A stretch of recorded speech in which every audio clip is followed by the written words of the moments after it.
საქართველოს თუ უნდა დამოუკიდებლობა შეინარჩუნოს, უნდა გაცეს ეგეთ კითხვაზე პასუხი. დამოუკიდებლობა რისთვის გვჭირდება, მაგაზე გასაგები კონკრეტული პასუხი უნდა გქონდეს იმისთვის, რომ შევინარჩუნოთ.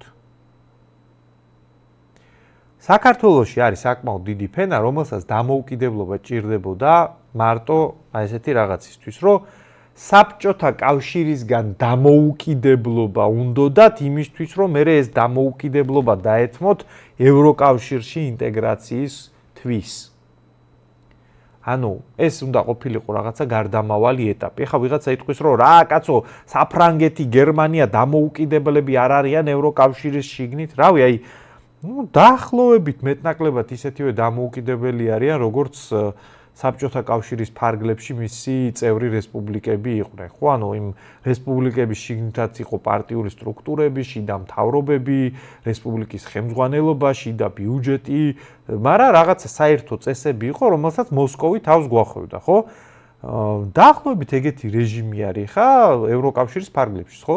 ანუ იმაში არ გადავდივარ ხა ვის მოწონს, არ მოწონს, გასაგებია კაცო ხა საბჭოთა კავშირის რეინკარნაცია არც მე არ მინდა და არც მოხდება, მაგ პროდასავლელებმა შეიძლება შეუძლია წყნარად იყვნენ. საბჭოთა კავშირი არ აღდგება, არც არავის არ აქვს ეგ ამოცანა, მათ შორის არც რუსებს. სხვა რამეს ხსნი, ნახეთ? თუ შენ ერთზე ნაციონალურ სტრუქტურაში, საბჭოთა კავშირში იყავი, სადაც არ იყო მთავარი ქართველი ხარ, აზერბაიჯანელი ხარ, სომეხი ხარ თუ ვიღაც სხვა ტაჯიკი და ასე შემდეგ. ხო, რაღაცა ერთი სივრცეა, სადაც ერთი ცენტრი არის, რომელიც წესებს ადგენს, ხო? ეგეთივე არის, აი ბრიუსელი არის და მაგალითად ეხლა ვიღაცეები რომ ზედმეტს იღებენ საკუთარ თავზე, მაგალითად უნგრეთი ან პოლონეთი. ბრიუსელი იქ თავში წამოარტყავს ხოლმე. მაგალითად ეხლა განხილვები არის, რომ უნგრეთს ხმის უფლება ხო არ შეუჩეროთ და ეგ ბევრმა არ იცის, რომ ევროკავშირის წესდებაში არის ეგეთი პუნქტი, რომ თუ წევრი სახელმწიფოს გადაწყვეტილებები ევროკავშირის სულ, აი ამ კავშირის სულს და პრინციპებს ეწინააღმდეგება, რაც ნიშნავს, რავი, აი რაც ევრობიუროკრატებს არ ევასებათ მოკლედ ეგ მაგას ვინც ეწინააღმდეგება, იმას შეუძლიათ, რომ უმეტესობამ ხმის უფლება შეუჩერონ. და მათ შორის ახლა პროცედურები არის უნგრეთზე, ხო? ამიტომ ეგეთ ზე ნაციონალურ სტრუქტურაში ინტეგრაციას ჩალიჩობთ ახლა ჩვენ. და როდესაც ვიღაცები დარბიან და მაგალითად ჩვენ გვიტევენ, რომ თქვენ დამოუკიდებლობას ებრძვით და თქვენ სუვერენიტეტს საქართველოსას ყიდით და რაღაცა, გაუნათლებელი შტერები არიან, კაცო. ჩვენ ვართ ხალხი, რომელიც ვამბობთ, რომ ეროვნული ხაზი უნდა გქონდეს და ეგენი ხო ტერმინებში ვერ ერკვევიან. და ეს ეროვნული გონიათ უბრალოდ რაღაცა ესეთი მედალიონი, რომელსაც ჩამოიკიდებენ და ეროვნული არის რაღაცა კაია, მოდი დავირქვათ. ეროვნული ნიშნავს, რომ შენი ერის ინტერესებიდან გამომდინარე ფუნქციონირებ და თვლი, რომ შენ ერს უნდა გქონდეს ცალკე სახელმწიფო, რომელიც თავის სუვერენიტეტს არ თმობს. არც საბჭოთა კავშირის მიმართ, არც ევროკავშირის მიმართ, არც რაღაცა მუსულმანური კონფედერაციის მიმართ, არც რაღაც სხვა რომელიმე კავშირის მიმართ, რაც უფრო მეტი დამოუკიდებლობა აქვს შენ სახელმწიფოს, რაც უფრო ნაკლებად არსებობს ისეთი გარე სტრუქტურები, რომლებსაც შეუძლიათ რომ შენ საქმეში ჩაერიონ, ეგ არის უკეთესი, ეგ არის ჩვენი ამოცანა. აი ჩვენ ფლანგთ მაგალითად კარგი რა გონია, კარგი გონია ეგ. არის ხა ფლანგი, რომელსაც კარგი გონიათ ეგეთი რაღაცა, რომ აი უბრალოდ ჩვენ ადრე ცუდი პატრონი გვყავთ და ეხა უკეთეს პატრონს მონახავთ ევროკავშირში შევეტენებით და იქ ყველაფერი კარგად იქნება. რავი, არ გგონია ეგრე. მე ყოველ შემთხვევაში არ მგონია. და ეროვნულობა ზუსტად მაგას ნიშნავს სინამდვილეში, რომ შენი ამოცანა უნდა იყოს მაგას მიაღწიო. შესაძლებელი არის თუ არა ეგ ბოლომდე. ბოლომდე ეგ არის შეუძლებელი. დედამიწის ზურგზე არ არსებობს 100%-ით სრულად დამოუკიდებელი და სუვერენული სახელმწიფო. ეხლა შეიძლება ვიღაცისთვის უცნაურ ამას ვამბობ, მაგრამ ამას მინდა რომ ყურადღებით დაუკვირდეთ. ზე სახელმწიფოებიც კი, აი ორი ყველაზე მძლავრი სახელმწიფო დღეს მსოფლიოში არის ამერიკის შეერთებული შტატები და ჩინეთი. ეს ორი სახელმწიფოც კი 100%-ით სრულად არ ფუნქციონირებს ისე რომ რასაც უნდა იმას აკეთებს.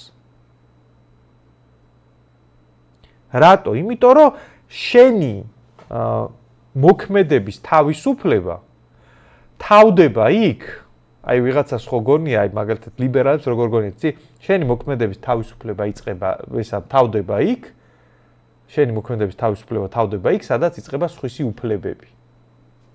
არა, რა თქმა უნდა. შენი მოქმედების თავისუფლება ჩერდება და იწყდება იქ, სადაც სხვისი ძალა იწყება. რეალობა ეგეთი არის. რა თქმა უნდა, კარგი იქნებოდა რომ ეგეთ სამყაროში ცხოვრობდეთ, სადაც საერთაშორისო კანონმდებლობა რაღაცა მისტიური, მაგიური ძალით თავისით აღსრულდება ხოლმე, მაგრამ ძლიერი სახელმწიფოები, მაგალითად ამერიკის შეერთებული შტატები იქნება თუ ჩინეთი, თუ რუსეთი, ინდოეთი, არ ვიცი, ცოტა ფეხზე იკიდებენ ხოლმე საერთაშორისო სამართალს თუ მის პირად ინტერესებს ეხება ხოლმე. ანუ შენ მოქმედების საშუალებები და შენი სუვერენიტეტის რეალიზების საშუალებები გაქვს იქამდე, სადამდე შეგიძლია შენი ძალის პროექცირება. აი ხას ახალი, ასე ვთქვათ, ცნება შემოვიდა ხო ჩვენ მჭელობაში, ძალის პროექცირება და გავლენის ზონები. მაგალითად, აი კონკრეტული მაგალითი რომ მოვიყვანოთ. არსებობს მსოფლიო ქარხანა წოდებული ჩინეთი, რომელზეც არის ფაქტიურად მიმული მთელი პლანეტის ეკონომიკური აქტივობა. რომ ნახოთ, ესეთი რუკა არის, საინტერესო რუკაა, თუ დაგუგლავთ მე ინტერნეტში, ყველა ქვეყანა, ესე გლობუსზე მონიშნულია ამ ქვეყნის მთავარი სავაჭრო პარტნიორი ვინ არის, ანუ ყველაზე მეტი ვაჭრობა რომელ ქვეყანასთან აქვს. და ანუ აი 2000-იანების დასაწყისი არის, სადაც ნახევარი მსოფლიოს მთავარი სავაჭრო პარტნიორი ამერიკა არის და ნახევარის ჩინეთი. და დღევანდელი რუკა, სადაც თითქმის მთელი გლობუსი, ან მთელი პლანეტა თითქმის არის ჩინეთის ფერებში შეღებილი, ანუ მთელი პლანეტის მთავარი სავაჭრო პარტნიორი ახლა არის ჩინეთი. ხო, ეგეთი ქვეყანა არის. მოდი ახლა ამ ქვეყნის ძალის პროექცირების მაგალითები გავიაროთ. მაგალითად, ჩინეთს მის უშუალო საზღვრებთან, მაგალითად, სამხრეთ ჩინეთის ზღვაში, ძალის პროექცირების განუზომლად დიდი საშუალებები აქვს და საერთაშორისო კანონმდებლობით, მაგალითად, არის ადგილები, რომლებიც ჩინეთს არ ეკუთვნის, მაგრამ ჩინეთი იქ ხელოვნურ კუნძულებს აშენებს, გააკეთა უკვე. მასზე გააკეთა სამხედრო ბაზა. ამ ხელოვნური კუნძულის გარშემო საერთაშორისო კანონმდებლობით გათვალისწინებული რაღაცა დაშორება არის, რომელიც ტერიტორიულ წყლებად ითვლება შენი ხმელეთიდან, ხო? ეგ ზონა მონიშნა და თქვა, რომ აი ამ სამხედრო ბაზა მე რო შევქმენი შემთხვევით კი არ აღმოვაჩინე მან კუნძული ან რაღაცა კი არ იყო სულ. ანუ კუნძული არ იყო, შევქმენი კუნძული, ზედ სამხედრო ბაზა გავაკეთე და ამის გარშემო ასობით კილომეტრზე ოკეანეში რაც არის ნავთობი, გაზი, წიაღისეული, ეგ ყველაფერი აწი არის ჩემი. ნაოსნობას აწი მე ვაკონტროლებ. არა და ეგ არის ადგილი, სადაც სოფლიო სავაჭრო ნაკადის მე მგონი 2/3 გადის თუ რაღაც. ანუ უდიდესი ნაწილი. ეგ რას ნიშნავს? ვიღაცისთვის ეგ ნიშნავს, რომ აღმაშფოთებელია, როგორ შეიძლება ეს ხო საერთაშორისო სამართლის დარღვევა. ეგ არის იმ ადამიანების პერსპექტივა, რომლებიც სამყაროს უყურებენ კანონების პერსპექტივით. მე მაგალითად ის სკოლა, რომელსაც მე მივეკუთვნები საერთაშორისო ურთიერთობების რეალ პოლიტიკის, მაგას უყურებს, აი შეუულია ვინმეს რამის გაკეთება. ეგ ამნიშნულოვანი. არ შეუძლია, ეგეც მნიშვნელოვანია. დანარჩენი ნაკლებად მნიშვნელოვანია. ჩინეთს შეუძლია მაგის გაკეთება, შეუძლია.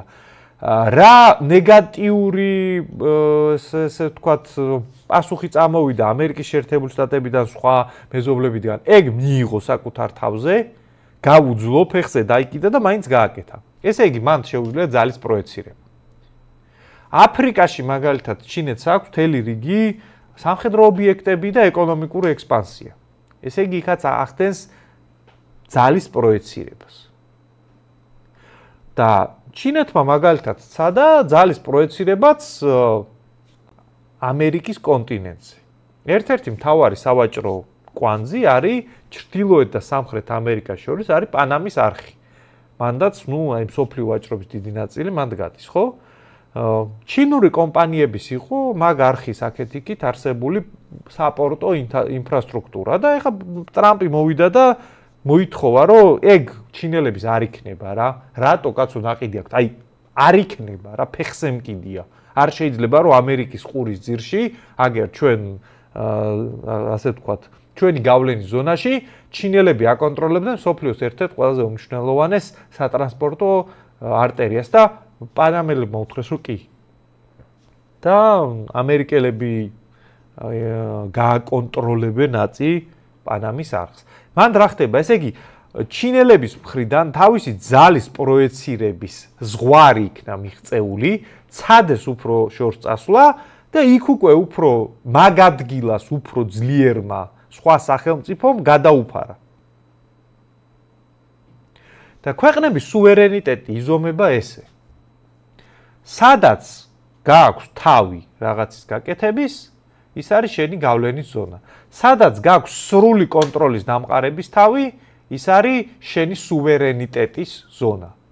სადაც ცდილობ რომ შენი ინტერესები გაატარო, ის არის შენსა და სხვას შორის კონფლიქტის და ურთიერთშეპირისპირების ზონა. აი, ჩვენ დავიწყეთ ჩვენი მსჯელობა ბავშვური პერსპექტივიდან, რომ აგერ ძმაო დოკუმენტი მაქვს და ამიტომ რასაც მინდა იმას ვიზამ და მივედით სუვერენიტეტის შეზღუდულობის კონცეფციამდე, რომ ყველას რაღაც დონეზე შეზღუდული აქვს სუვერენიტეტი ერთი და მეორე გავლენის ზონებამდე. ანუ სად შეგიძლია შენი ნების პროექცირება.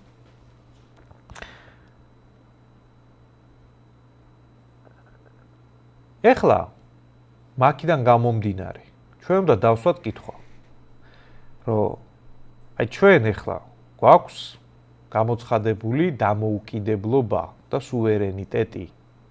და მე უკვე ვთქვი, რომ ჩვენ გვჭირდება რაღაცა კონკრეტული პასუხი კითხვაზე, რისთვის გვაქვს ეგ დამოუკიდებლობა და სუვერენიტეტი. სინამდვილეში საქართველოს რამდენად უცნაურიც არ უნდა იყოს, ყველაზე მეტად რაც აკლია, ეგ არის ქართული ოცნება, ოღონდ არა პარტია. აი ხო არსებობს American Dream, ამერიკული ოცნება. ქართული ოცნება რა არის?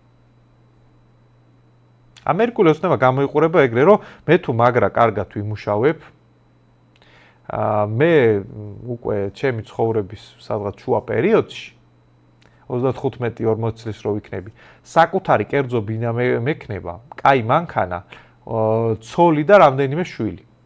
და უზრუნველად ვიცხოვრებ რა. მაგას ვქვია American Dream.